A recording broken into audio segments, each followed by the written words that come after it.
श्री विष्णु भगवान की जय। अथ द्वितीयोध्यायः, दूसरा अध्याय और ले लेने।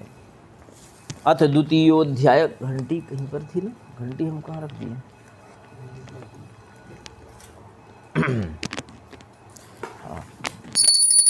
सूत जी बोले, हे ऋषियों, जिन्होंने सबसे पहले इस व्रत को किया था उसका इतिहास मैं तुमसे कहता हूँ, ध्यान से सुनो।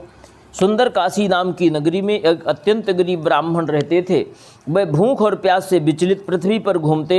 ब्राह्मणों से प्रेम रखने वाले भगवान ब्राह्मण को दुखी देखकर भगवान स्वयं एक बूढ़े ब्राह्मण का रूप धारण किया और उनके पास जाकर बड़े आदर के साथ पूछा, हे विप्र देवता, आप इस पृथ्वी पर घूमते हो, आपके विचरण करने का उद्देश्य क्या है?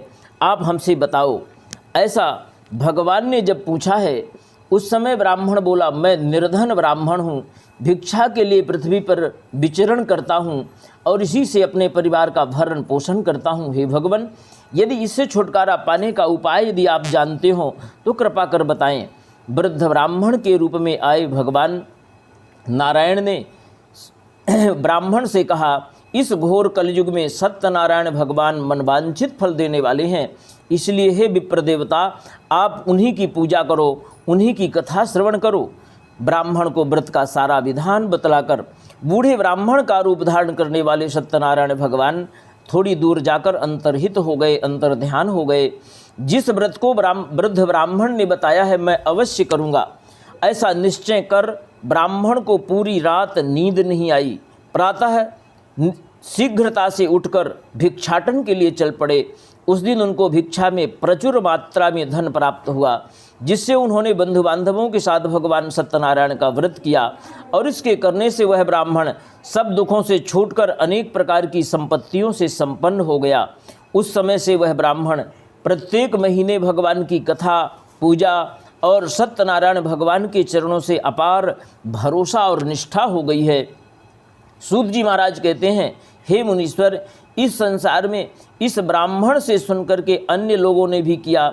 जिन्होंने किया मैं तुम्हें बताता हूँ। हे मुनियों, जिन्होंने इस व्रत को किया, एक समय जब वह ब्राह्मण भगवान की कथा कर रहे थे, उसी समय लकड़ी बेचने वाला एक लकड़हारा आया।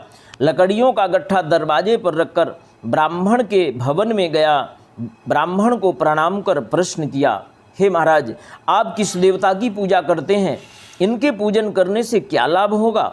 ऐसा पूछने पर ब्राह्मण ने कहा, हे भाई, हे लकड़हारे, मेरे घर में जो भी संपन्नता तुम्हें दिखाई दे रही है वह भगवान सत्यनारायण के इसी व्रत और पूजन का परिणाम है।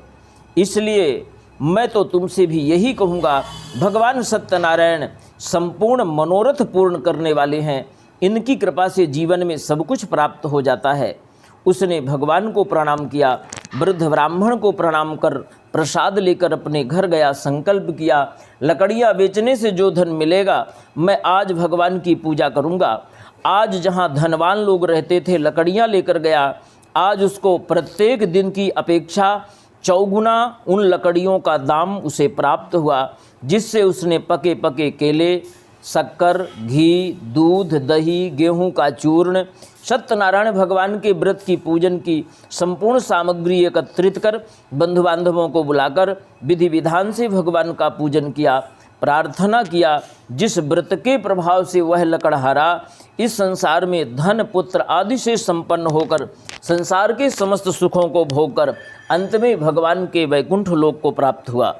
श्री स्कंद पुराणे रेवाखंडे सत्यनारायण व्रतकथायां द्वितीयो अध्यायः। श्री सत्यनारायण भगवान की जय। श्री विष्णु भगवान की जय।